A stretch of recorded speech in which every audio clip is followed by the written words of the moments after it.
Howdy, howdy, everyone. I am so glad that you are here and ready to watch this live stream. We're going to talk about Beyond the Hints from FamilySearch and how to look for records. But I warn you, sometimes you will look and find nothing. And that's part of the journey. So let's get started talking about how to research beyond the hints and try to avoid too many more technical difficulties as we go.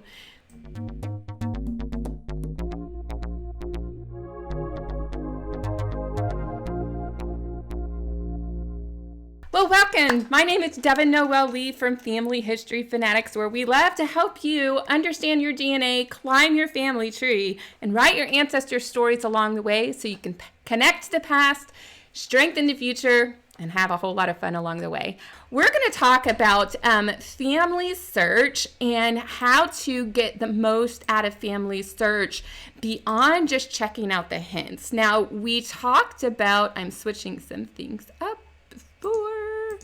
We talked last time about how to use the hints on FamilySearch to find more records and start adding these things to our tree. If you missed that, I want you to check the, where's my link real quick? Research, there we go. We're gonna grab this link right here. I want you to check the description for it after the replay or for those who are watching the chat. All right, so we're going to talk about how to research beyond the hints. So this is Robert Peter Sparks, and he is a relative of mine. Let's go see what relation he is. No relation found. I know why. I'm actually signed into my training account, and so it doesn't tell you how I'm related to him. But he is my, say it with me, or hold tight, it's kind of confusing. He is my grandmother's biological mother's uncle. So many of us have really complicated family trees, but Robert Peter Sparks is someone we're going to go and we're going to look for more hints, but not really hints, more records potentially for him. And in genealogy, part of the fun is to search. So a good teacher would not only tell you the successes, but what to do when you find nothing after you've searched. So that's what we're going to do today. Juan from Argentina. Hey, guy, how are ya? Glad to see you. It's been a while. Great uncle. Yeah, that we didn't know about until after my grandmother died. Anyway, he wanted to be found, and I've been researching. So this is Robert Peter Sparks. When you start looking for a relative or an ancestor, you need to always refresh your memory about the facts about them. So on FamilySearch, we have this vital section. We have his name, we have his birth date and place. He's born about 1859 in St. Louisville, Licking County, Ohio. I always say liking because I don't like anyway, it's a me thing. He died in Michigan, but don't let that fool you. He was primarily in St. Louisville, all of the records I found for him. But after his wife died, he went out to be there with his daughter for a little bit and passed away there, and then his body was turned to Licking. So these are the things you gotta know. One other cool thing is adding an alternative name. So I not only need to look for Robert, but I also need to look for Robinson. There are a number of these details I know about him because I and other researchers have taken the time to put these alternate facts in.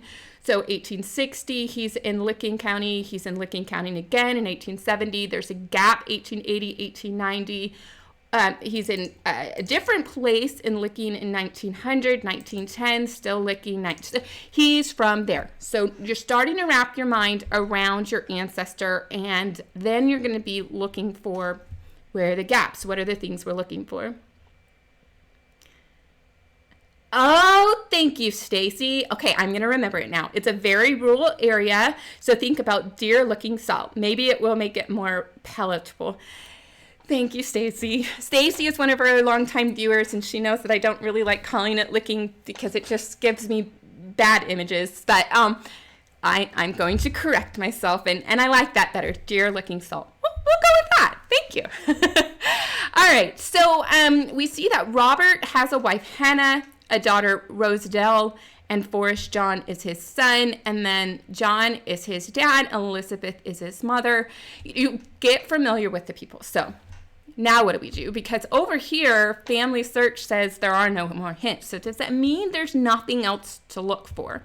Well, before we search, we need a plan, because Elise Scalise Powell in one of our past videos said that hope is not a research plan. And I'm going to pull up a quick link. Elise Scalise Powell talked about developing a research plan. So we're going to talk a little bit about that today and then apply it to Family Search. Here we go. So we're going to come up with a plan. What are we trying to find? So let's go over to sources.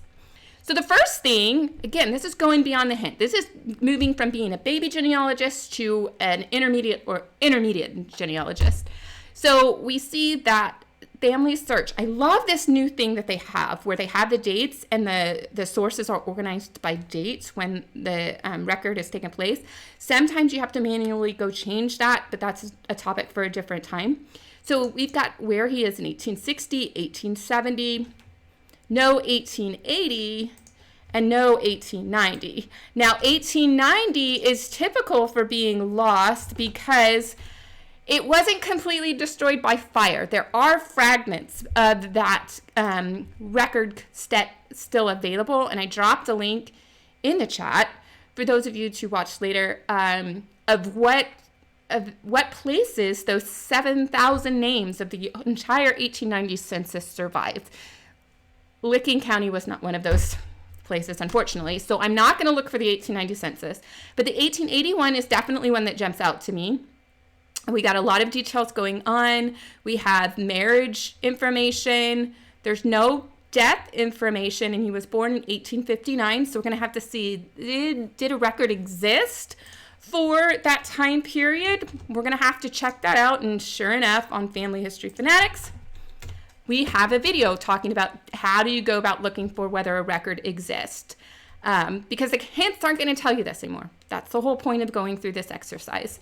So 1900, there's a census record, 1910, 1920. He dies in 1936, so we're lacking a death record, the 1930 census, the 1880 census, and potentially the birth record if it exists. So let's start talking about how do we figure out if a record could possibly exist for our ancestors.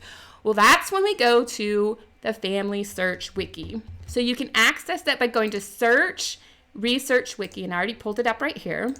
I'm going to type in Licking County, Ohio, right there, and hit search. And a couple of things we're going to look down right here. I'm going to zoom in a little bit so you can see this better. I like in a lot of American county wiki pages, there are the dates of when birth records began to be placed. So birth in 1875. When was Robert Robinson born? Let's go back. 1859. So it's possible that there are no records for him. But, you know, these little graphics are handy, but what I want you to do is jump down to birth, because now we're talking about the vital records, and it says online birth index and records for the Licking County Genealogical Society, so on and so forth is right here. Now there is an index, and this index is for all of Ohio. So in our mind, we're thinking there's probably not going to be any records for 1859, because the guide up here said what? It said that the births began in 1875. I'm still going to go ahead and click on that link. I already opened it up. Ohio County births, 1841. And what I'm going to do, I'm not going to search for Robert yet. I'm just going to look for a location. Licking County, Ohio. And I'm going to go before his birth date and then to the end of the birth date. or the beginning of the collection, and click search. And I'm just trying to see, did any births show up in this collection very early? Well, if you can see right here, there are some, oops, when you zoom in, it totally changes the formatting of the website. But 1868, 1868, 1867, so there are some births being recorded prior to what the wiki page said. So, unfortunately, it doesn't go all the way up to 1859, because if I narrow that range down, well, I'm going to rephrase that. No, now we're out of the county, so put an exact county on, and nothing appears for Licking County that early. We expected that, but you should always check because you never know what is there. So one of the things I would recommend is back on this wiki page is eventually I'm going to go back in and I'm going to edit that wiki page. Here's a link for how to do that. And I'm going to let people know, hey, yes, the dates began in 1875, but there are some prior to that date, so you always want to check it out because you could be the lucky winner on the Genealogy is Right. Okay, that's a really bad pun related to the Price is Right. So I can't look for birth records because they were not recorded for him, so I'd have to look for something alternative. In the chat, you guys go ahead and tell me what kind of alternative records could I look for to establish his birth, and I'm going to catch up on a couple of the comments. All right, Dan Hazy, he's been there in lived in Licking County for 40 years. That's funny. Then I'm finding your place. All right, so Logan recommended looking for more census records. Not the hippie genealogist, looking for baptismal records from a family church, baptism. Yeah, absolutely. So I would go and look through all the possibilities that are here on this Licking County reference page to see if I could find something that is more contemporary to his birth. Otherwise, I'm going to have to look for alternative sources that record his birth after, and that is okay. But on my research plan, I'm not necessarily looking for those birth records because they don't exist, right? We're going to have to look for alternative sources. And that's what we're trying to do. Where do we look to try to solve our answers? So when we're going to go back to Robert, I'm going to zoom out a little bit because it's quite large. So we're going to go over here and we're going to go ahead and click the FamilySearch search from that page, because when you click this, what happens is it brings in all this information there at the top. You got Robert, his birth date, his death date. That way you don't have to keep flipping back and forth. I have his wife's name and I have his parents' name. Now I was looking for the 1880 census and the 1930 census. So what I'm going to go ahead and do, and then a death record, and I'm going to go ahead and filter to census records. Now, there's this one, and then there's this one. Hey, Maria, glad you're there. I love all of your extra records. Tribal Women said christening, church records, probates to all kind of establish when somebody's birth is. So we're filtering the census records down to see if anything pops up. And lo and behold, there is a 1930 census record for Robinson Peter. And so the hints did not show up over on Robert's profile page, but this is definitely for him. So I can go through the process of validating this information. And notice there's also some similar records, and there's a death certificate. So we definitely want to check that out. Unfortunately, at this time, I'm not entirely sure why. It happens sometimes. So with record collections, did you know the images are supposed to be there, like the census records? Go ahead and just check again later, because sometimes the programmers are working on this site. So we're going to go through here, and we can go and we can say, all right, we found him in Newton. Now let's see if we can see it this way. No, not at this time. Okay. It happens. So we'll check back later, but prior to the recording, I already found out that this is my guy.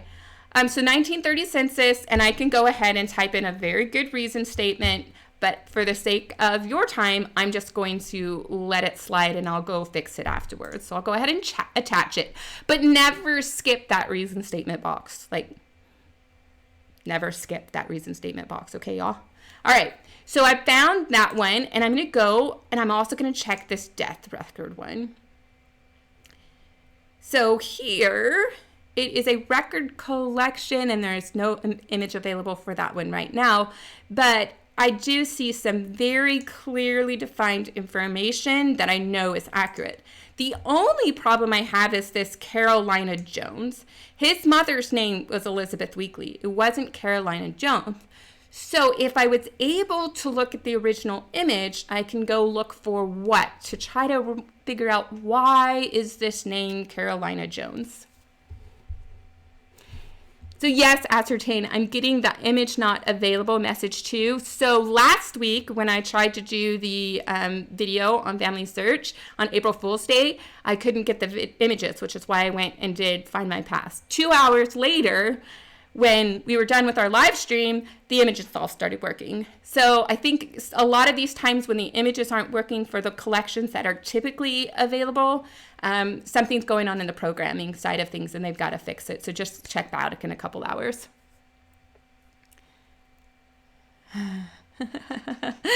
I know. Go figure. Who knows if we'll be able to continue with our lesson. We'll do the very best we can, right? Live. You know, I have taught when after a tornado cut out the electricity in the place I was speaking. So if the images don't show up, we'll still press on. So yeah, June, I'm thinking either it's a transcription error or the informant doesn't know who Robert's parents was. So Robert's father and mother, John Sparks and Elizabeth Weekly, they divorced and they separated.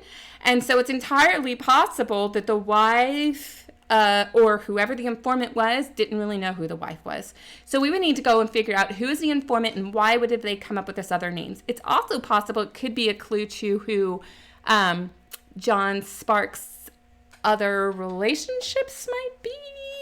Yeah, we definitely want to check it out. It could be a mother-in-law, the informant's mother. Yeah, lots of possibilities of why this name isn't there. So we would want to go look at the original record to try to figure out who that informant is, but we could still go through the process of finding that record. So we found the 1930 census, we found a death record, we're still lacking the 1880 census. So let's go, and this time I'm just going, this is the way I actually get into things. It drives many of the programmers crazy. But I go to Google and I type 1880 U.S. Census for Family Search. And then I get my link. And now I'm in the collection because there's other ways to navigate, but that one's so much faster. So sometimes when you can't figure out where the collection is, just type it into Google and you can get there. So the next thing I'm going to do is try to find Robert Sparks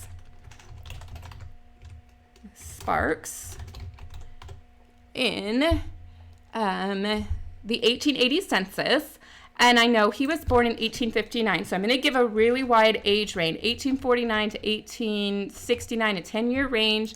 I'm going to say his birthplace is in Ohio,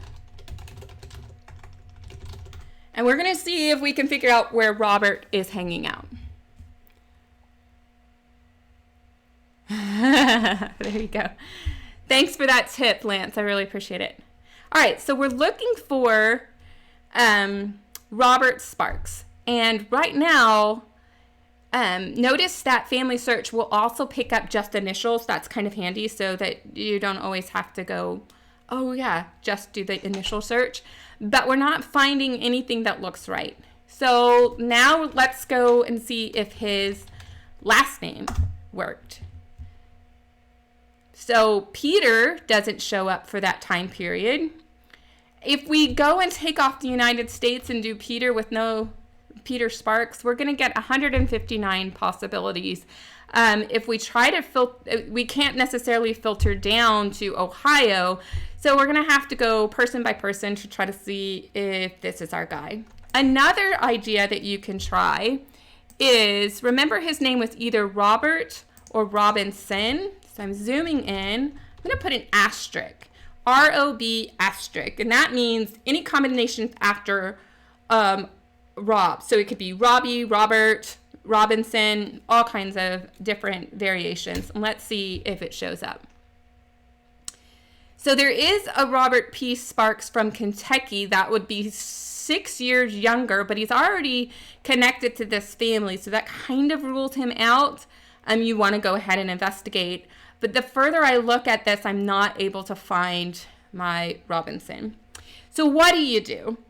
Well, a couple of things I do when I'm trying to find somebody, I'm going to close these all out, is I go and try to figure out, well, could he be living with his relatives? He's not married in 1880 yet, so he's not with his wife. So that means he could be with John or Elizabeth or any of these folks. Now I'm just going to show you 2 examples for the sake of time. I'm going to click on Lemuel Sparks, his brother, and go to sources. And there's Lemuel. We already figured out that Lemuel was in the 1880 census, and he's in Licking. He's over in Utica, and he's there with his wife. All right, so no Robert there. There wasn't anybody else in the household. So I can go and look at another example. Thornton. This time I'm going to just go straight to sources. And I'm going to go over to 1880, view source, and I can see, all right, so Thornton is there with his wife and a child. So as I go through all of his siblings and his father and his mother, I find that his mother is living with her second husband, Nathaniel Pitney, in Missouri. And I can't figure out where his dad is, but everybody is accounted for, and there's no extra Roberts or Peters or some other kind of crazy names that would be a variation on Robert Peter Sparks or Robinson Peter Sparks. So what do? Well, in that case, one of the things you should consider doing is leaving yourself a research note that you've looked in the 1880 census and where are the notes? They moved them. Oh my goodness. Okay. Collaborate. No, they moved them right there. Yeah. Under collaborate, I'm going to leave a note and it says, can't find him in the 18. You know, when you type in front of other people, you can't ever spell right. In the 1880 census. And I can go through and talk about my search term and I searched for and all of the things I searched for, and then I can go ahead and save that note right there. I'm going to go ahead and save it and remind myself I need to fix this after we get it done. But you can leave yourself notes on FamilySearch for yourself and others when you get stuck and you're not able to find success. All right. Your location and no, it's birth year, location, and no name. Let's go ahead and do that, June. That's a great tip. Let's go back. We're going to do ancestry search. Oh, remember I was going to the 1880 census. And I'm going to look for, what did you suggest? Where did it go? Birth year, location, no name. Yeah, that's a really great tip. I forgot about that one. Thank you. Licking County, Ohio, birth year. I'm going to make it really narrow this time, though. Here we go. Oh, it is not like that. No search for Licking County, Ohio. Did I spell it wrong? What if I take out county?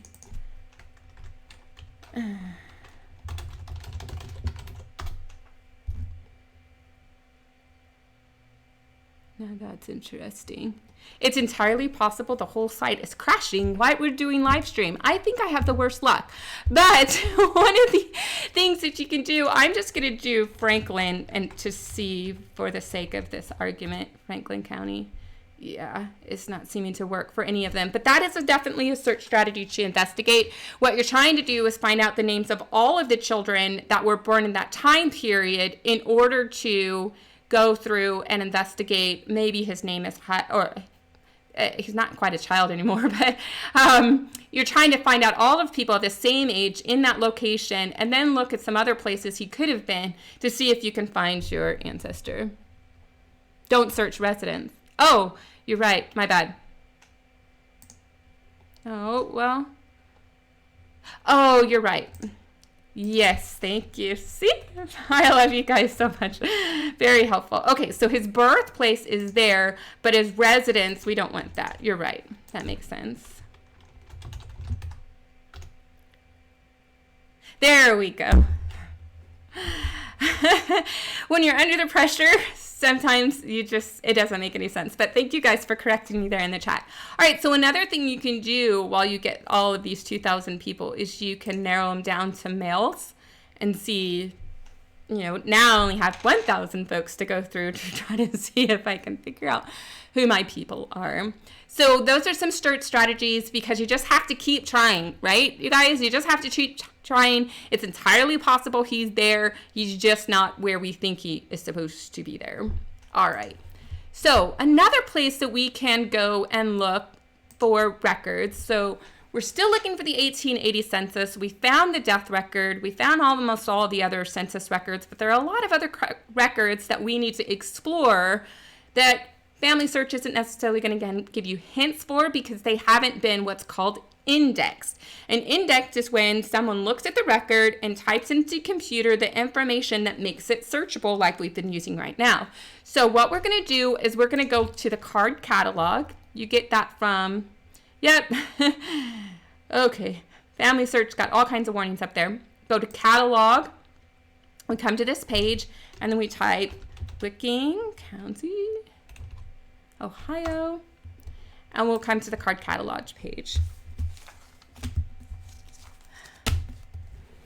All right, so there are a lot of resources here in the card catalog. Now, not all of the resources here are going to be online. Many of them are going to be books, microfiche, and other resources that are at the Family History Library in Salt Lake. But you can do your research and create a to-do list so that when you are in Salt Lake and you want to do some lookups, you have that in advance. So there are a lot of things to go here and investigate, but one of the ones that I wanted to focus on was go to land and property. Now, Robert got married in 1892. So chances are he's going to be acquiring or selling or making transactions in his adulthood. So if we look under Licking right now, the only thing in this database, it extends to 1872. That might apply to his dad, but it probably won't apply to him. Pre-1808, yeah, he wasn't even born yet. That's not going to work. So that hint doesn't help, but we can come down here, and there were deed records. Now, pay attention when you're looking in your individual areas. I know Juan said he's from Argentina, and you need to come check out the catalog for Argentina, Brazil, there's Ireland, Mississippi, pretty much anywhere around the world. You want to pay attention to the dates, because this is going to help you know what could be in the collection, and if there isn't a date span that fits your ancestors, then you don't want to waste your time with that collection. So I went ahead and I looked at, you always want to look at an index, not a index. So I looked at this grantor index, and you want to check the grantor and the grantee. One does the selling. This is what I was afraid of. One does the selling and one does the buying. So unfortunately, I'm not going to be able to show you everything I wanted to show you here, so I'll have to save it for a future video. But I hope that gets you started knowing where to look for records for your ancestors. First, you need to look for a hit list. And second, you need to go and create your research plan. Remember, hope isn't a research plan. Come up with what are they missing, what are the information I already know, and then begin searching just using the FamilySearch. Let's go back here. So just right here. Clicking on that, and then playing with different search terms to see if they'll bubble up to the surface. When you run out of those possibilities, then it's time to dive into the records that are not found through searching in that way because they haven't been indexed, and that's when you go to the card catalog. So thank you so much for tuning in. If you want to learn more about family search, check the top playlist, and if you want to see our latest video, click the one at the bottom.